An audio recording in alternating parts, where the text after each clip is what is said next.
नमस्कार, तनिष्का कुकिंग रेसिपीजमध्ये तुमचं स्वागत आहे। आज आपण राजमाची रेसिपी बघणार आहोत। पंजाबी स्टाईलमध्ये क्विकली आणि इझिली होणारी अशी रेसिपी आहे। तर चॅनलला जर सबस्क्राइब केलं नसेल तर सबस्क्राइब करून घ्या। चला सुरुवात करूया आजच्या रेसिपीला। तर इथे मी 10 ते 12 लसणाच्या कळ्या घेतलेल्या आहेत, अद्रक घेतलेला आहे, 2 टोमॅटो घेतलेले आहेत आणि एक कांदा घेतलेला आहे, सोबतच कोथिंबीर घेतलेली आहे। तर आपल्याला जे आहे आधी लसूण, अद्रक आणि कांद्याची पेस्ट तयार करून घ्यायची आहे। तर आपण जो आहे कांदा मोठाच कापलेला आहे जाडा जाडा, कारण त्याच्याने जे आपल्याला मिक्सरमध्ये त्याची बारीक पेस्ट करायची आहे। आणि कोथिंबीरीचे डेंटल जर असतील तर ते घालायचे, कमी होते म्हणून थोडे घातले, जर जास्त असतील तर जास्तही घालू शकतात। तर अशी स्मूथली पेस्ट तयार करून घ्यायची। आता आपण एक कढई घेतलेली आहे, कढईमध्ये 2 ते 3 टेबलस्पून तेल घालायचं। तुम्ही बटरही वापरू शकतात। तर 1 टेबलस्पून तेल घालायचं, अर्ध बटर घालायचं आवडीनुसार। तर इथे मी काही खडे मसाले घेतलेले आहेत।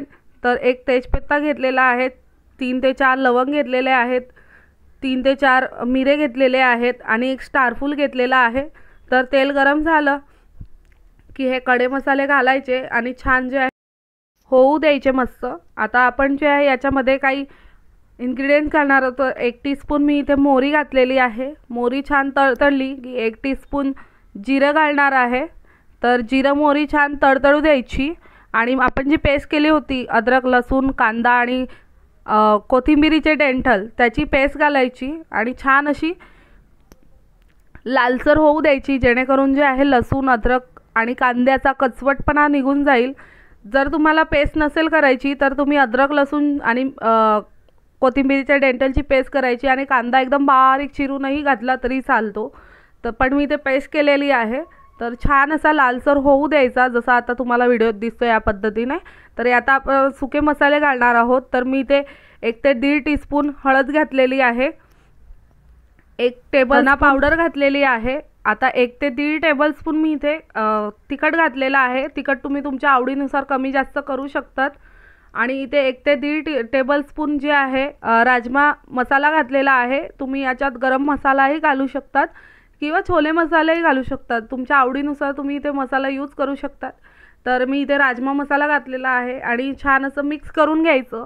थोडं असं अर्धा ते 1 मिनिट जे आहे छान असा कलसू द्यायचा मसाले, सुके मसाले। आणि याच्यामध्ये आपण जे 2 टोमॅटो होते त्याची प्युरी तयार करून घेतलेली आहे तीही घालायची आणि प्युरी छान होऊ द्यायची। तेल सुटेपर्यंत आपल्याला हा मसाला शिजवून घ्यायचा आहे, जेणेकरून टोमॅटोचाही कचवटपणा निघून जाईल। तर टोमॅटो लवकर शिजावं म्हणून यामध्ये जे आहे 1 टेबलस्पून मी मीठ घालत आहे, चवीनुसार मीठ घालायचं। आपण जे आहे राजमा उकडतानाही मीठ घातलेला आहे, तर मीठ थोडं कमीच घालायचं। तर आता आपला मसालाही इथे छान झालेला आहे, तुम्हाला दिसतंच व्हिडिओमध्ये तेल सुटेपर्यंत छान असा मसाला होऊ दिलेला आहे। मी आदल्या दिवशी 7 ते 8 तास राजमा भिजत घातला होता। त्याला जे आहे एक मोठ्या गॅसवरती 1 शिट्टी होऊ दिली मीठ टाकून। राजमामध्ये उकडताना मीठ घातलेला आहे, तर 1 शिट्टी मोठ्या गॅसवरती होऊ दिली आणि गॅस सिम केला आणि 3 शिट्ट्या छोट्या गॅसवरती होऊ दिल्या। टोटल 4 शिट्ट्या झालेल्या आहेत। तुम्हाला दिसतंच आहे आपला राजमा किती छान असा शिजलेला आहे। शिजवताना मीठ घालायचं, जेणेकरून राजमा शिजल्यावरती पांचट लागणार नाही। तर हा राजमा मी पूर्ण घातलेला आहे आपल्या मसाल्यामध्ये। मसाला छान असं मिक्स करून घ्यायचं राजमाला आणि आपल्याला हवं त्या कन्सिस्टन्सीमध्ये ॲडजस्ट करायचं। तर इथे मी जवळजवळ 1 ते 1.5 ग्लास पाणी घातलेलं आहे। तर तुम्हाला दिसतंच आहे आपला राजमा इथे छान असा मिक्स झालेला आहे। तर जर तुम्हाला राजमाची रेसिपी माझी आवडत असेल तर तनिष्का कुकिंग रेसिपीजला लाईक, शेअर आणि सबस्क्राईब करायला विसरू नका। तर इथे मी 1.5 ग्लास पाणी घातलेलं आहे राजमाला आणि छान अशी आपल्याला उकळी येऊ द्यायची आहे। हे राजमा जे आहे खायला खूप छान असतं, पौष्टिक असतं आणि याच्यामध्ये भरपूर प्रमाणात प्रोटीन असतात। तर व्हेज वाल्यांसाठी हे छान असं स्रोत आहे प्रोटीनसाठी। तर आता आपला इथे जे आहे राजमा छान असा शिजलेला आहे। तर दिसतंय तुम्हाला उकळी आलेली आहे आपल्या राजमाला। तर ह्या टायमाला आपल्याला जे आहे आपण एकदम छान अशी बारीक चिरलेली कोथिंबीर घालायची। मंद आचेवरती राजमा शिजू द्यायचा छान 10 मिनटं। जर तुम्हाला हवं असेल अजून जे आहे घट्ट हवी असेल तर राजमाला थोडं असं स्मॅश करून घ्यायचं, जेणेकरून राजमाची चव अजून उतरेल ग्रेव्हीमध्ये। तर आपण कट केलेली कोथिंबीर घातलेली आहे, तर छान असा आपला राजमा तयार आहे. तुम्ही भातासोबत, चपातीसोबत एन्जॉय करू शकतात. तर मी इथे भातासोबत जे आहे तुम्हाला राजमा दाखवते आहे. आपला राजमा किती छान असा तयार झालेला आहे. एकदम क्विकली आणि इझिली झटपट होणारी अशी ही रेसिपी आहे.